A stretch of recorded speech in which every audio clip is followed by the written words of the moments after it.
Assalamualaikum warahmatullahi wabarakatuh. Halo teman-teman semua, gimana kabarnya nih? Semoga senantiasa selalu di dalam keadaan yang sehat walafiat. Amin. Perkenalkan, kami dari kelompok 6, kelas pendidikan kimia A 2021, izin mempresentasikan hasil kerja kelompok kami, yaitu protein. Nah, oke, next.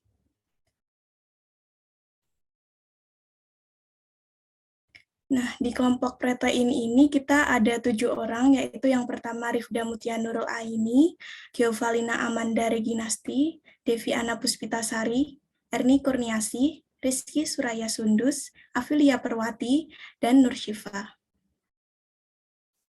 Oke, next. Nah, di bahasan protein ini kita ada 7 subbab.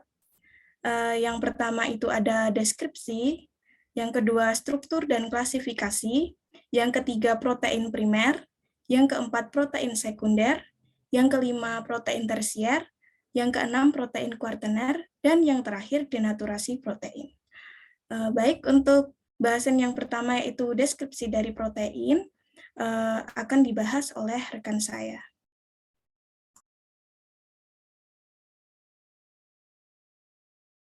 Baik, yang pertama ada deskripsi. Protein merupakan rangkaian asam amino dengan ikatan peptida. 3/4 zat pada tubuh terdiri dari protein, misalnya otot, enzim, protein plasma, antibodi, dan hormon. Banyak protein terdiri dari ikatan kompleks dengan fibril atau disebut protein fibrosa. Next. Ada 20 jenis asam amino yang terdapat dalam molekul protein. Setiap jenis protein memiliki jumlah dan urutan asam amino yang khas. Protein mudah dipengaruhi oleh suhu, pH, dan pelarut organik. Protein terbentuk dari unsur organik yang hampir sama dengan karbohidrat dan lemak, yaitu terdiri dari unsur karbon, hidrogen, dan oksigen. Akan tetapi ditambah dengan unsur lain yaitu nitrogen. Namun demikian, ada pula protein yang mengandung unsur S dan P. Next. Nah, ini ada 20 jenis asam amino yang terdapat dalam protein. Bisa dibaca, itu ada alan, ada glisin, dan lain sebagainya. Next.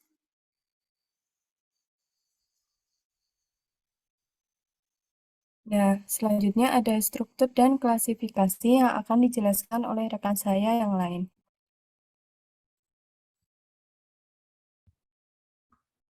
Baik, terima kasih. Yang selanjutnya ada struktur dan klasifikasi.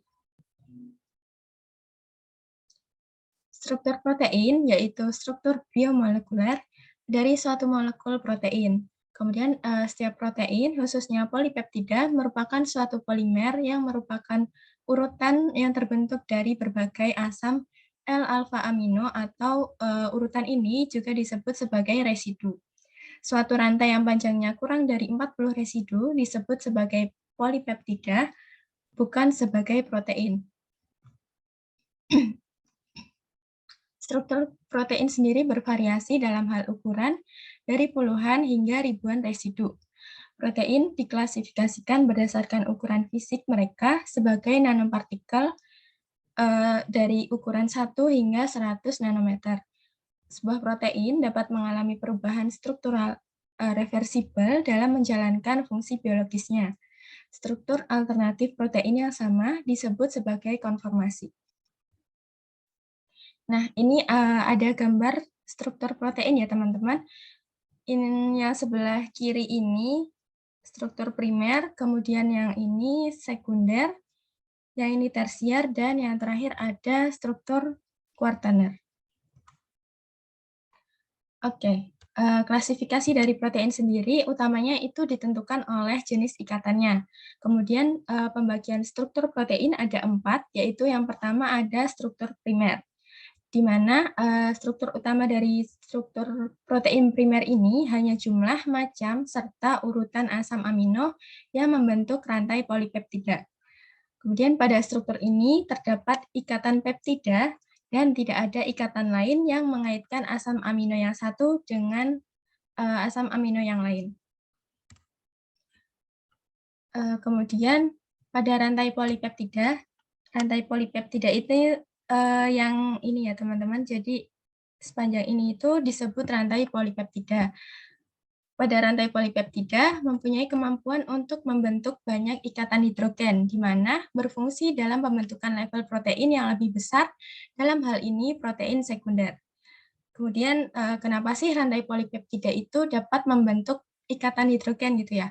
Rantai polipeptida dapat membentuk ikatan hidrogen disebabkan karena memiliki gugus O karboksil dan gugus H amino, yang mana berfungsi sebagai pendonor hidrogen dan juga sebagai penerima atau akseptor hidrogen. Kemudian dalam susunan rantai polipeptida seperti yang ditunjukkan oleh gambar ini, itu asam aminonya saling dihubungkan oleh ikatan peptida. Nah, ikatan peptida ini ditunjukkan oleh ini ya, anak panah yang berwarna merah. Kemudian apa sih ikatan peptida itu? Ikatan peptida yaitu suatu ikatan kovalen dari yang terbentuk antara dua molekul asam amino ketika gugus karbonil pada asam amino yang satu bereaksi dengan gugus amino pada asam amino lainnya.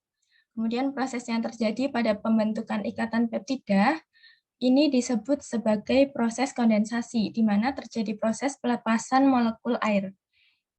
Gambarnya yang ini ya teman-teman, yang ditunjukkan oleh panah berwarna biru. Sehingga pada akhirnya akan terjadi pembentukan ikatan peptida dan molekul air terlepas dari reaksi. Selanjutnya yang kedua ada struktur sekunder. Struktur ini sering disebut juga struktur helix dan lembaran lipatan beta atau beta sheet. Kemudian distabilkan oleh ikatan hidrogen dari gugus NH asam amino ke gugus CO asam amino yang lain.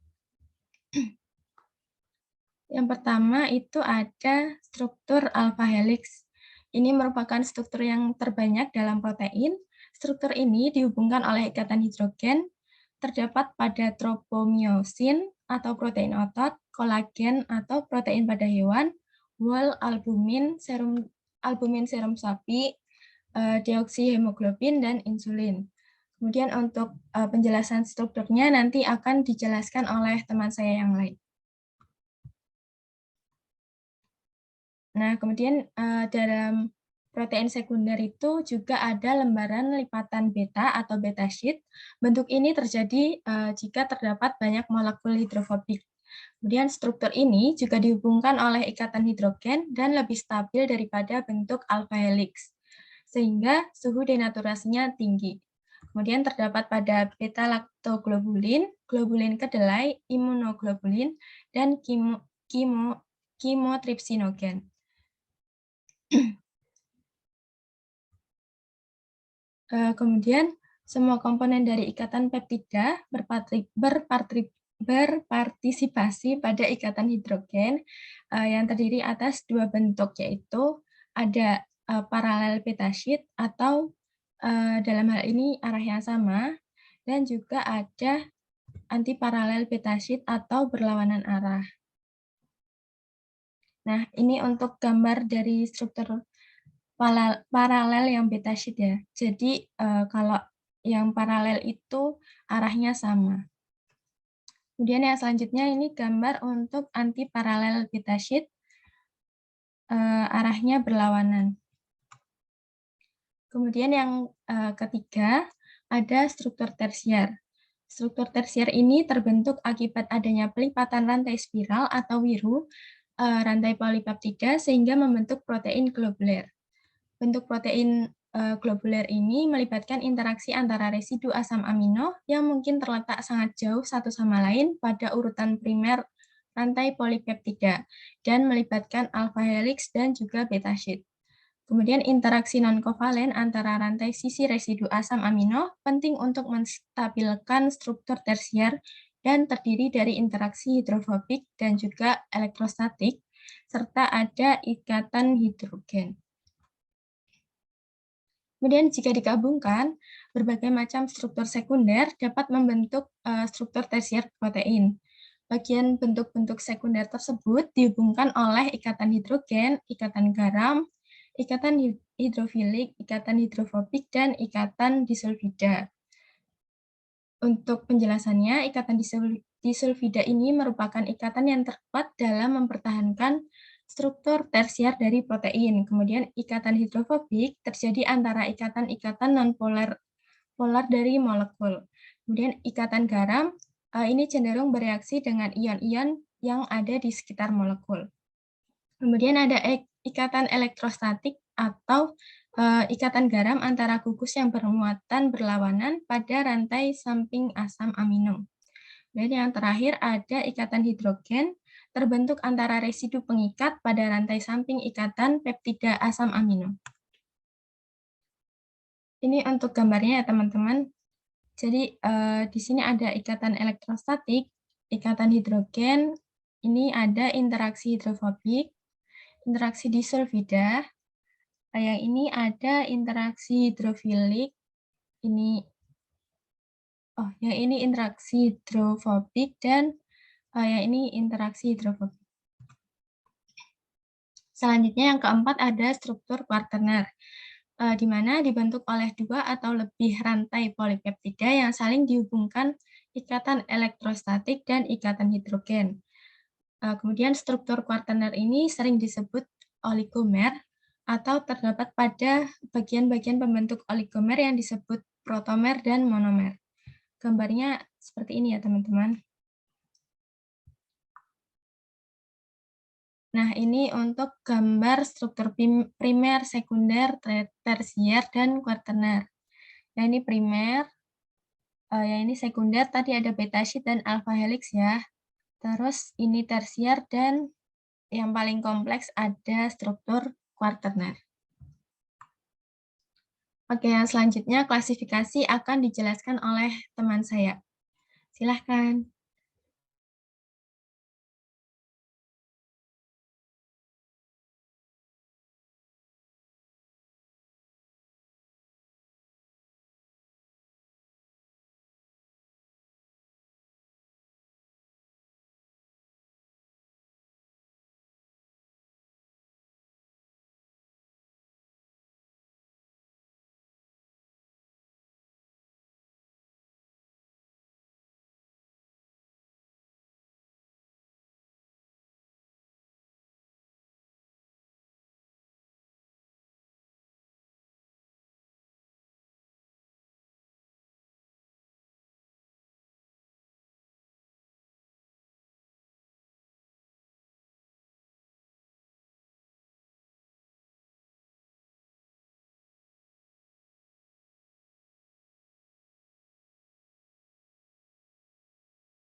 Baik, untuk selanjutnya ada klasifikasi protein.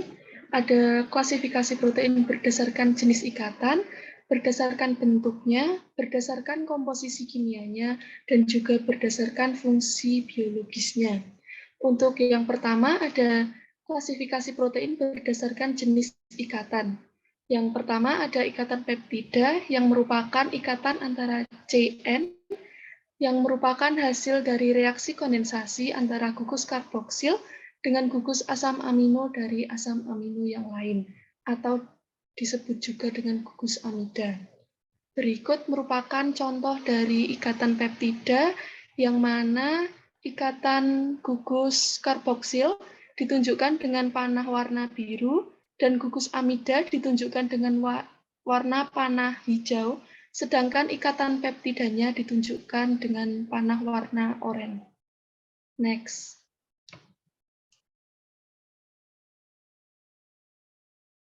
Yang kedua ada ikatan hidrogen. Ikatan hidrogen ini merupakan interaksi tarik-menarik elektromagnetik antara molekul polar di mana hidrogen terikat pada atom yang sangat elektronegatif, misalnya nitrogen, oksigen, atau fluor. Pada struktur sekunder, ikatan hidrogen terjadi pada backbone, di mana ikatan hidrogen yang terjadi antar gugus samping akan membentuk struktur tersier, karena pada gugus samping bisa banyak terdapat gugus seperti OH, COOH, CONH2, ataupun NH2 yang bisa membentuk ikatan hidrogen.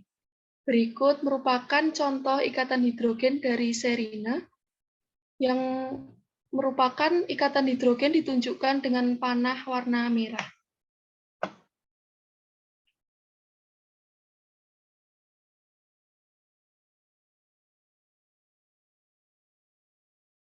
Samping yang bermuatan positif dengan gugus negatif.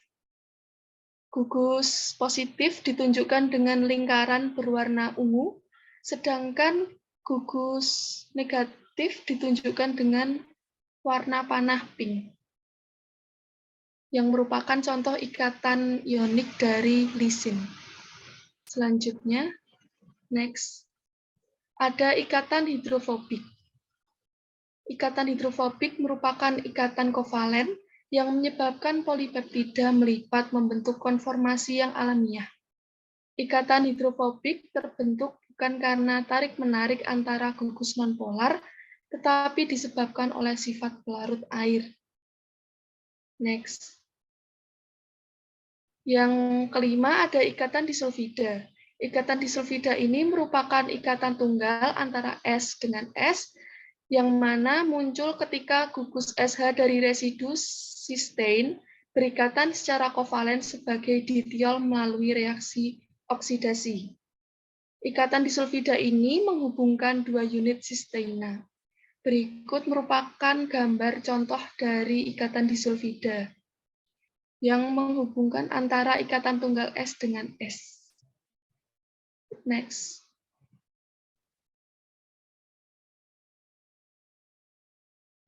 Klasifikasi yang selanjutnya yaitu berdasarkan bentuknya. Berdasarkan bentuknya, protein dibagi menjadi dua, yaitu protein berserat dan protein globular.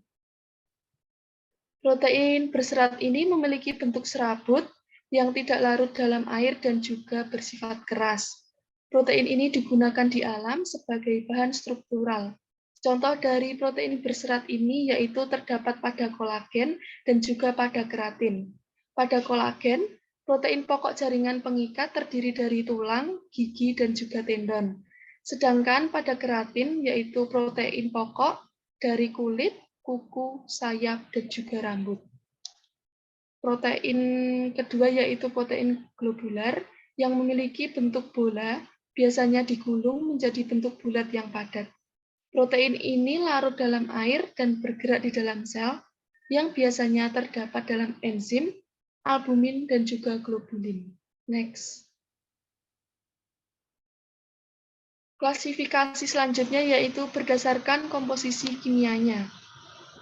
Protein berdasarkan komposisi kimianya dibagi menjadi dua, yaitu protein sederhana dan juga protein terkonjugasi. Protein sederhana ini merupakan protein yang tersusun dari satuan asam amino, sedangkan protein terkonjugasi merupakan protein yang tersusun dari sejumlah asam amino dan non-asam amino. Next. Klasifikasi berdasarkan fungsi biologisnya. Berdasarkan fungsi biologisnya, protein digolongkan menjadi 7, yaitu yang pertama, enzim. Enzim ini merupakan protein yang berfungsi sebagai biokatalisator.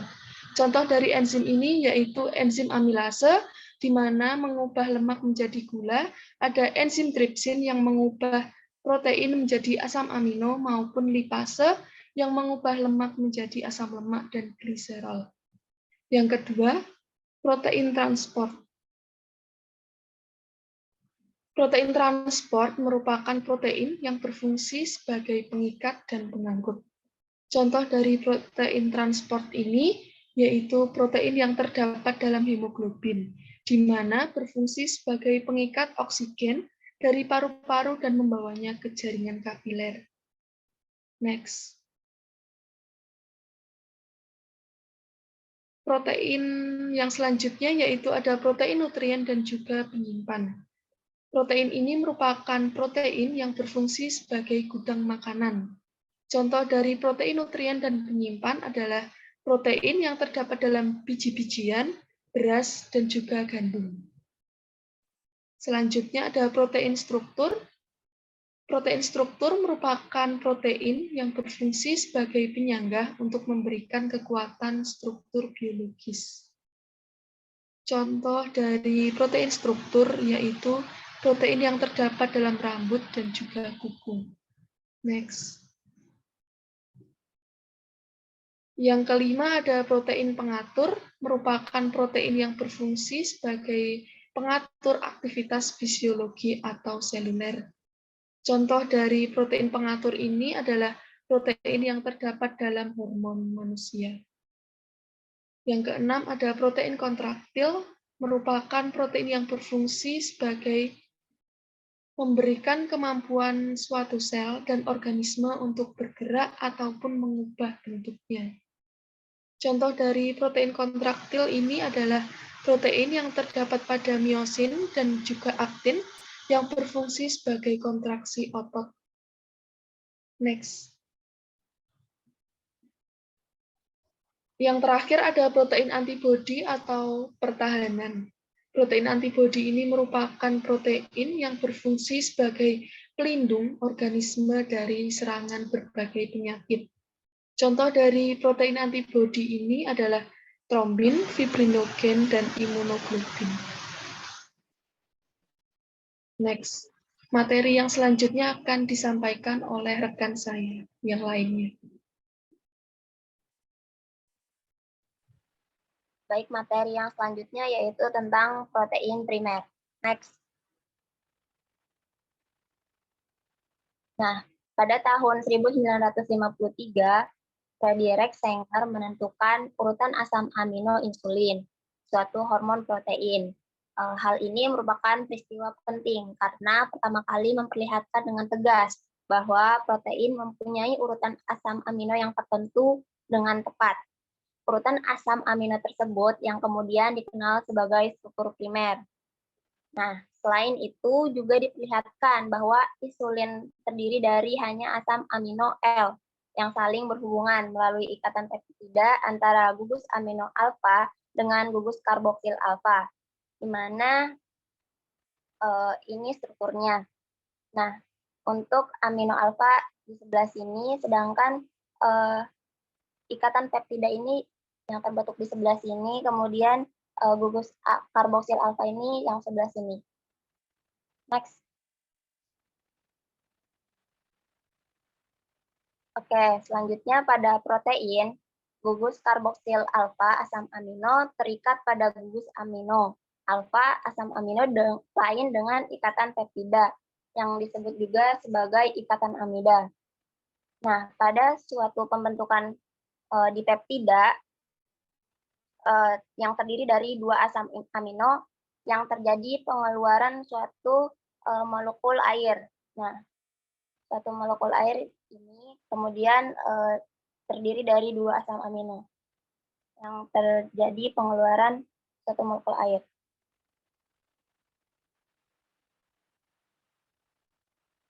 Oke, kemudian keseimbangan reaksi ini adalah ke arah hidrolisis, yang tidak terjadi pada sintesis. Oleh karena itu, biosintesis ikatan peptida memerlukan energi bebas.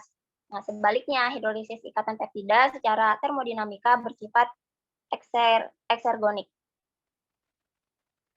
Next. Nah, dalam molekul peptida, residu asam amino ini di salah satu ujungnya memiliki gugus amina pada karbon alfa. Nah, yang ini. Kemudian residu asam amino ini disebut sebagai residu N-terminal. Kemudian yang sebelah kanan, residu asam amino di ujung lainnya yang ini memiliki gugus asam karboksilat pada karbon alfa. Nah, asam amino ini disebut sebagai C-terminal. Kalau di kanan sebagai C-terminal, kalau di kiri sebagai N-terminal. Next. Oke, yang selanjutnya, jika peptida yang terbuat dari 2 asam amino ini adalah dipeptida, yang terbuat dari 3 asam amino adalah tripeptida, dan seterusnya. Nah, seperti yang telah kita ketahui ya, bahwa yang diawali dengan di, tri, tetra, dan lain-lain. Peptida diberi nama dari residu asam N-terminal ke asam amino C-terminal. Nah, di sini kita memberi contoh di peptida isomer yang mengandung glisin dan alanin. Nah, ini perbedaan dari glisin dan alanin. Perbedaan dari glisin alanin dan alanin dan glisin. Ini struktur dari glisin dan alanin, sedangkan yang sebelah kanan ini struktur dari alanin dan glisin. Next. Nah, untuk materi selanjutnya akan disampaikan oleh teman saya yang lain.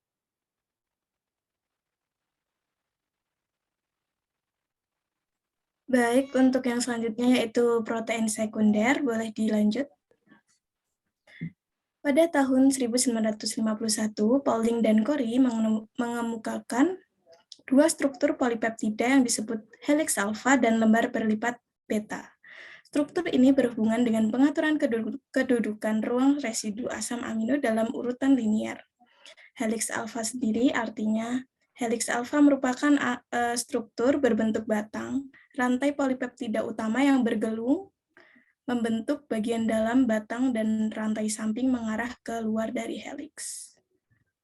Boleh dilihat di sini ada ilustrasinya, yaitu yang di atas itu yang bergelung itu alpha helix dan yang lurus ini adalah lembaran lipatan beta. Oke, next. Bentuk helix alpha dimantapkan oleh ikatan hidrogen antara gugus NH dan gugus CO pada rantai utama. Gugus CO setiap asam amino membentuk ikatan hidrogen dengan gugus NH asam amino terletak pada 4 residu di depannya pada urutan linear. Berarti semua gugus CO dan gugus NH pada rantai utama membentuk ikatan hidrogen. Nah, di sini boleh teman-teman perhatikan ya. Di sini ada beberapa O karboksil, terus di sini ada H amino. Nah, dalam satu gelung ini, ada satu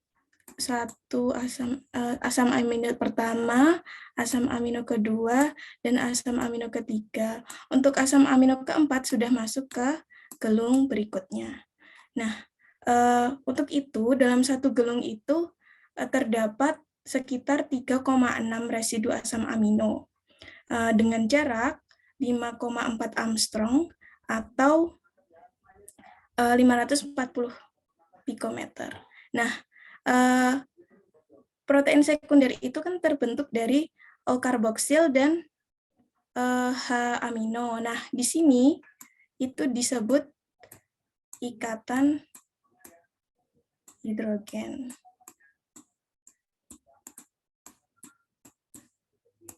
Nah, baik, boleh di next.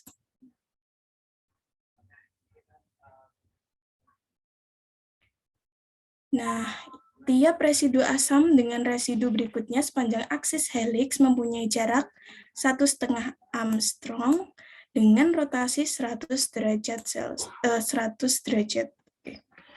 Sehingga terdapat 3,6 residu asam amino tiap putaran helix. Nah, teman-teman boleh perhatikan di sini ada atom dengan lambang, di sini ada atom dengan lambang alfa, itu adalah karbon alfa. Kemudian yang abu-abu ini adalah karbon, yang biru ini adalah nitrogen. Nah, yang merah ini adalah oksigen dan yang putih ini adalah hidrogen. Nah, di sini ada ikatan karbon ya, teman-teman.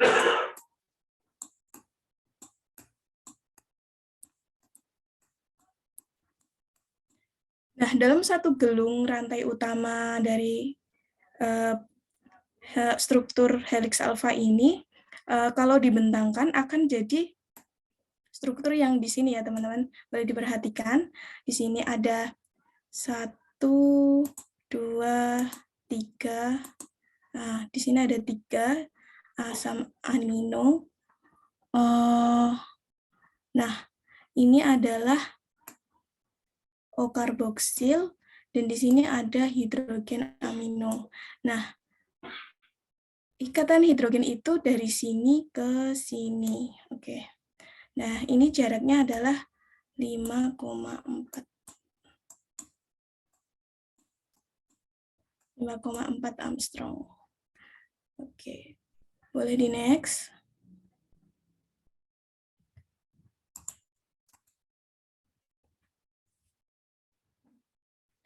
Nah, selanjutnya ada jarak antara dua putaran helix alfa adalah perkalian antara translasi 1,5 Armstrong dan jumlah residu pada setiap putaran, yaitu 3,6 residu asam amino.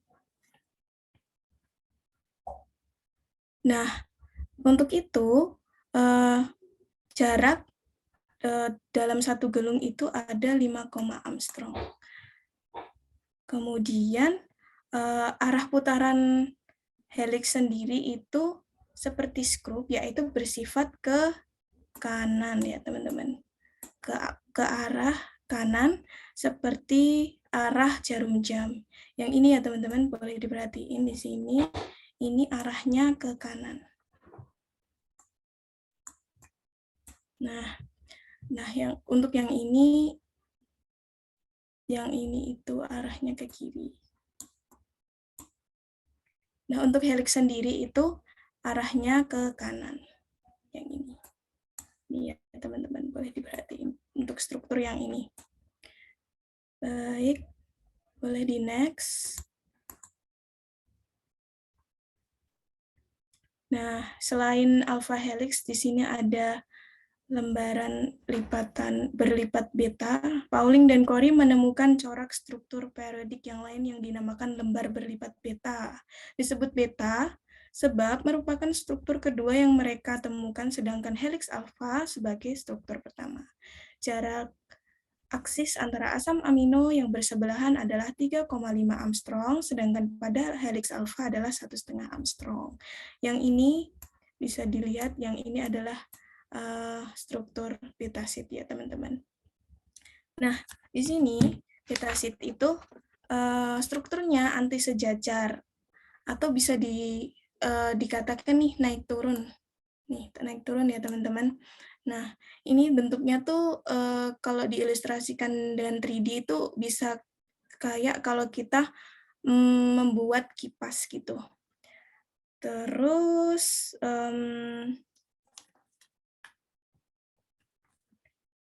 untuk perbedaan lain dari helix alpha itu, pada lembar berlipat beta distabilkan oleh ikatan hidrogen antara gugus NH dan CO pada rantai polipeptida yang berlainan. Jadi di sini tuh ada 2 rantai ya teman-teman. Yang ini yang pertama, ini yang kedua. Sedangkan kalau di helix alpha itu dia cuma ada 1. Dia cuma ada 1 rantai polipeptida. Begitu ya. Oke, boleh di next. Nah, ini ada dua contoh struktur protein sekunder, yaitu yang pertama itu adalah wall. Wall ini dia tersusun dari satu ikatan polipeptida.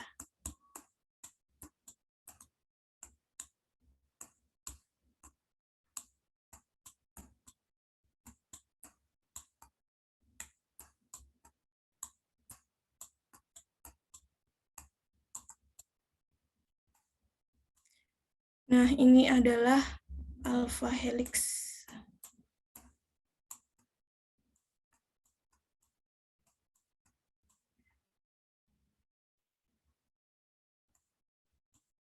Nah, teman-teman boleh lihat di sini ada O-karboksil, di sini ada hidrogen amino, dan di sini ada ikatan hidrogennya ada di sini.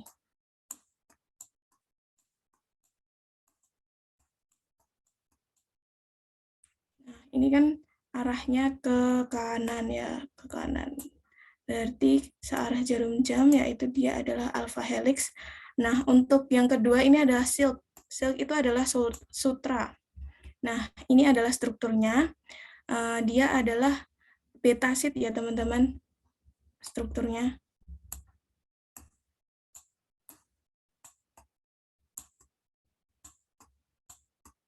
Nah, dia itu terbentuk dari dua ikatan polipeptida.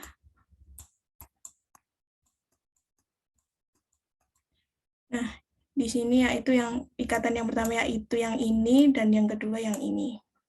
Nah, boleh dilihat teman-teman, di sini dalam struktur ini,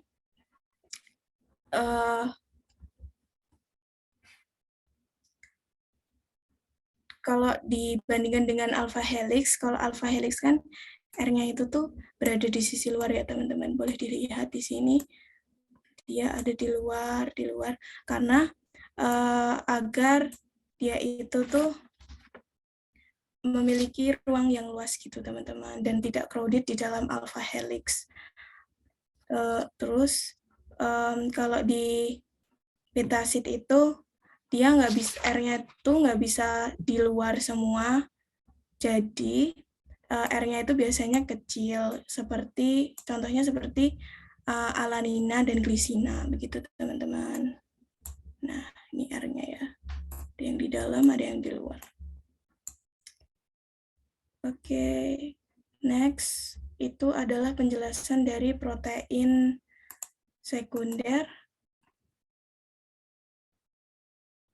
Nah, selanjutnya itu ada penjelasan tentang protein tersier yang akan dijelaskan oleh rekan saya.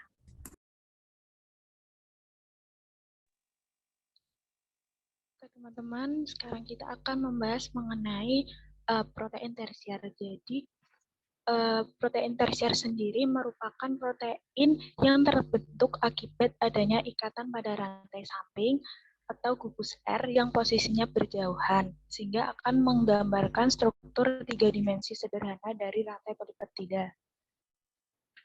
Mungkin ini PPT-nya bisa di next. Nah, dalam hal ini rantai polipeptida akan cenderung untuk membelit atau melipat membentuk struktur yang lebih kompleks. Bisa next.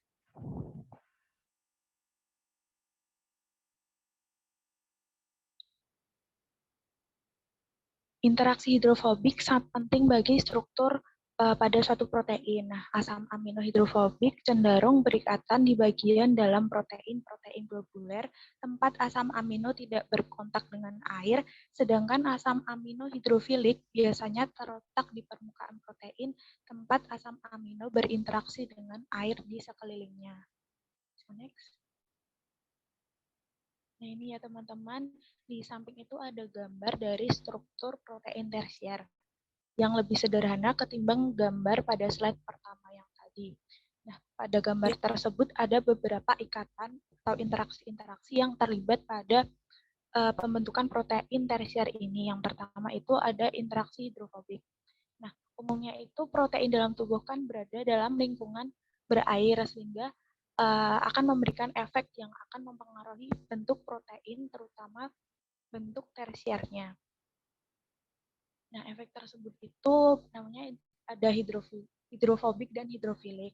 Nah, seperti yang telah dijelaskan pada slide sebelumnya, bahwa interaksi hidrofobik itu akan cenderung berikatan di bagian dalam protein, sedangkan interaksi hidrofilik akan ada di permukaan protein dan akan berinteraksi dengan air.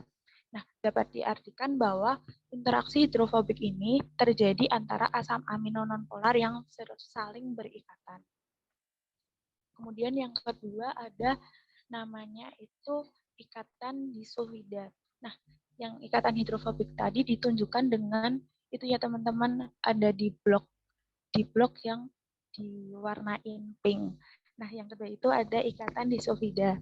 Nah, ikatan disulfida ini merupakan ikatan yang terjadi akibat adanya dua interaksi residu sistein yang memiliki SH yang membentuk satu residu sistein, yang penjelasannya itu telah dijelaskan lebih lanjut di materi tentang klasifikasi protein berdasarkan jenis ikatan tadi di slide depan. Nah, dengan adanya ikatan disulfida ini akan terbentuk struktur 3 dimensi karena protein akan membentuk suatu lekukan-lekukan. Nah, pada gambar tersebut ikatan disulfida ditunjukkan dengan bold yang warna kuning itu ya teman-teman. Nah, kemudian yang selanjutnya ada ikatan hidrogen. Nah, mungkin ikatan hidrogen ini sebelumnya telah dijelaskan oleh rekan saya teman-teman di materi sebelumnya. Nah, di sini saya akan menegaskan kembali bahwa dalam asam amino sendiri itu memiliki suatu OH bebas yang dapat berinteraksi dengan senyawa lain, yaitu senyawa C, O, dan N dari asam amino yang lain. Nah, interaksi tersebut biasanya disebut dengan ikatan hidrogen. Dengan kata lain, ikatan hidrogen itu adalah ikatan yang terjadi pada asam amino yang bersifat polar dan hidrofilik dengan molekul air pada bagian permukaan protein pada larutan aqueous. Nah, pada gambar tersebut, ikatan hidrogen ditunjukkan dengan ikatan antara H dengan O yang telah diblok warna biru. Nah, itu. Kemudian yang terakhir itu ada ikatan ionik. Nah, ikatan ionik ini terjadi antara asam amino yang bermuatan negatif dengan asam amino yang bermuatan positif. Nah, itu pada gambar ditunjukkan oleh ikatan antara NH3+ dengan omin ya teman-teman, yang juga di blok warna biru. Boleh next. Nah, kestabilan struktur pada protein tersier ini bergantung pada gugus R pada setiap asam amino yang membentuknya dan distabilkan oleh ikatan-ikatan yang telah dijelaskan sebelumnya. Nah, itu ada ikatan hidrogen, ikatan disulfida, interaksi hidrofilik, interaksi hidrofobik, dan ikatan ionik. Kemudian konformasi rantai polipeptida akan menentukan kekasan suatu protein dan sangat berpengaruh pada aktivitas katalik enzim secara khusus. Next. Nah, struktur tersier ini mengacu pada hubungan spasial antar unsur struktur sekunder. Nah, struktur tersier juga menjelaskan mengenai cara di mana pelipatan protein dapat menyatukan asam amino yang letaknya terpisah dalam pengertian struktur primer. Nah, pelipatan protein ini disebabkan oleh tadi ya teman-teman adanya ikatan dan terutamanya oleh ikatan atau jembatan disakarida. Karena ada interaksi dua residu sistein yang memiliki SH, kemudian interaksi tersebut membentuk satu residu sistein. Kemudian protein tersebut akan membentuk lekukan. Lekukan tersebut itu dikarenakan posisi sistein berulang pada jarak yang relatif jauh. Jadinya bisa melekuk itu membentuk struktur 3 dimensi. Boleh next.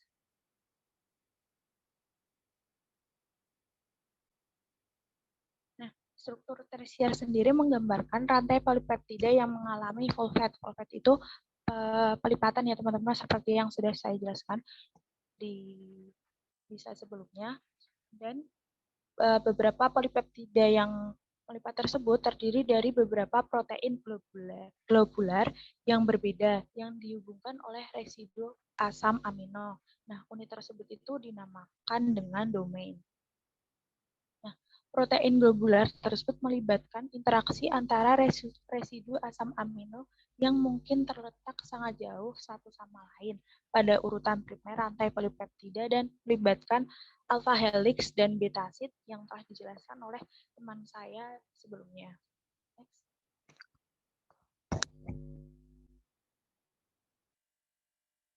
Nah, kemudian bagaimana sih untuk menguji kekuatan ikatan dari struktur protein tersier sendiri? Nah, itu dapat dilakukan dengan pemanasan ya teman-teman. Nah, semakin tinggi suhu saat protein dipanaskan atau terdenaturasi, nah itu ikatan protein tersebut akan semakin stabil.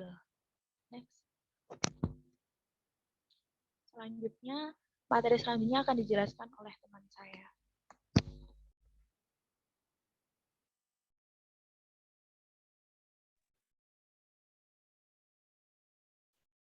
Oke, yang selanjutnya yaitu tentang protein kuartenet. Next.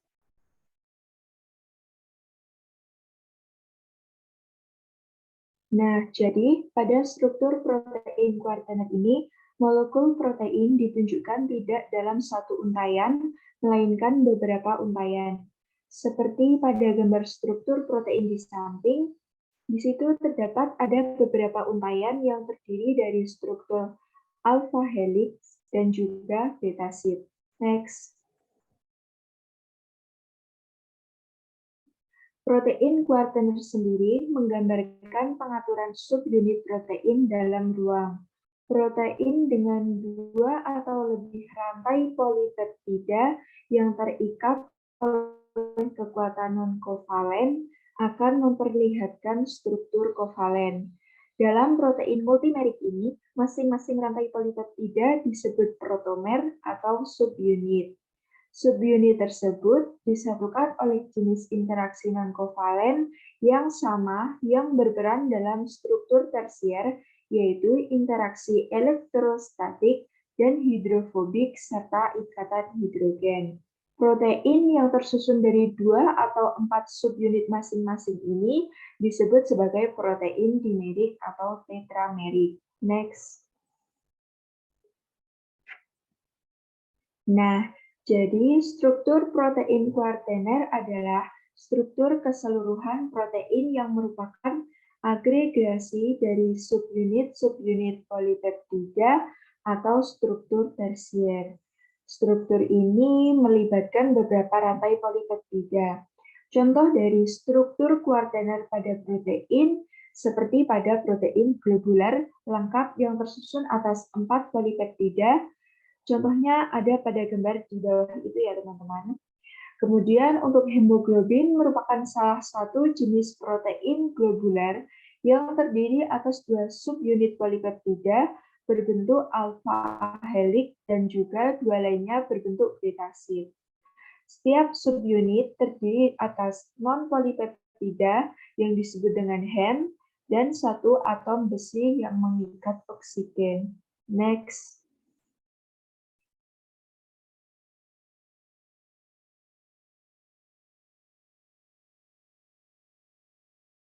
Selanjutnya, contoh dari struktur kuartener yang terkenal yaitu ada enzim Rubisco dan juga insulin. Selain itu, ada juga contoh lain yaitu kolagen atau jaringan pengikat pada daging yang terdiri dari 3 helai gelatin, kemudian ada miosin atau serat otot daging, dan juga misel kasein atau susu. Next.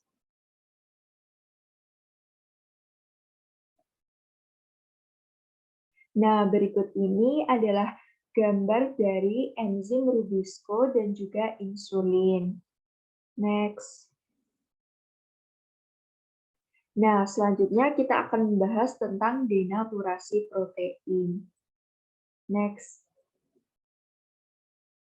Jadi, denaturasi merupakan hilangnya fungsi biologis suatu protein karena adanya perubahan struktur protein.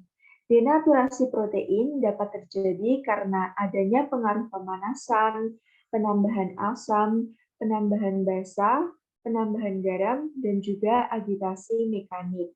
Sedangkan untuk renaturasi adalah kembalinya fungsi biologis protein dari keadaan terdenaturasi.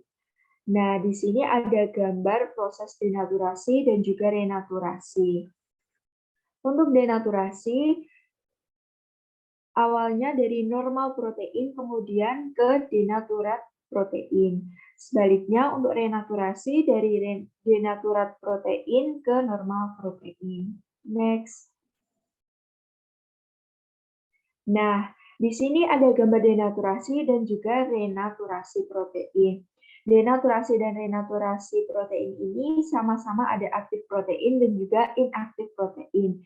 Yang membedakannya yaitu kalau untuk denaturasi tidak ada rekonfigurasi dan juga denaturasinya itu permanen. Sedangkan untuk renaturasi ini dengan rekonfigurasi dan juga denaturasinya itu hanya sementara. Kemudian untuk contoh dari denaturasi sendiri yaitu pada protein putih telur. Sedangkan untuk renaturasi contohnya yaitu pada protein susu panas. Next. Nah, sehingga kita dapat menyimpulkan ya teman-teman bahwa denaturasi protein yaitu merupakan perubahan struktur sekunder, tersier, dan juga kuartener tanpa mengubah struktur primernya atau tanpa memotong ikatan peptida.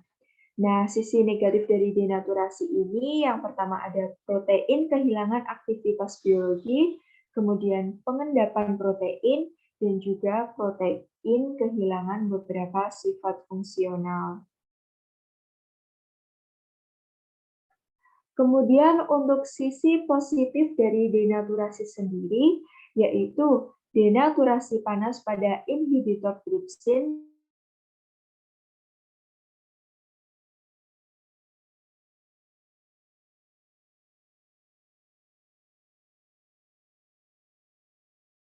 lebih mudah dicerna. Sifat pembentuk buih dan emulsi lebih baik daripada protein asli. Seperti yang sudah saya bilang tadi, bahwa contoh dari denaturasi yaitu protein putih telur. Saat baru dari telur, putih telur berwujud transparan dan cair. Kemudian pada saat memasak putih telur, membuatnya menjadi buram, membentuk sebuah massa padat yang saling berhubungan. Next.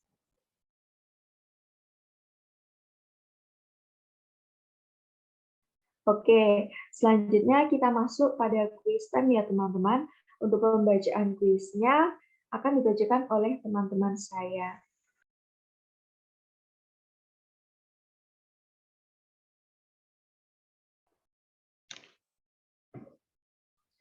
Untuk kuis soal nomor 1, bagian yang ditunjuk dengan huruf Y pada gambar merupakan ikatan A. Ikatan ionik, B. Ikatan hidrogen, C. Ikatan peptida, D. Ikatan hidrofobik, E. Ikatan disulfida.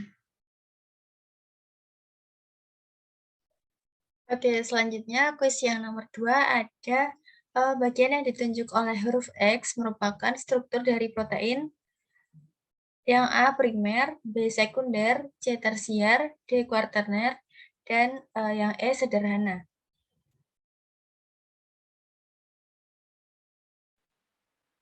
Nah, untuk soal yang ketiga, yaitu jumlah macam serta urutan asam amino yang membentuk rantai polipeptida merupakan struktur utama dari A. Protein primer, B. Protein sekunder, C. Protein tersier, D. Protein kuartener, E. Asam amino.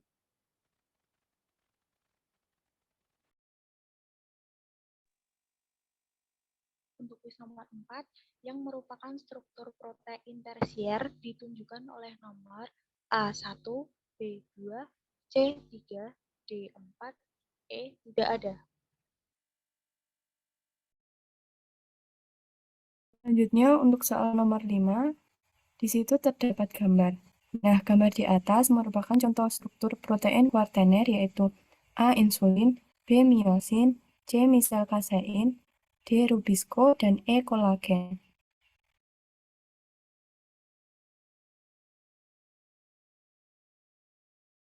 Oke, terima kasih atas perhatiannya.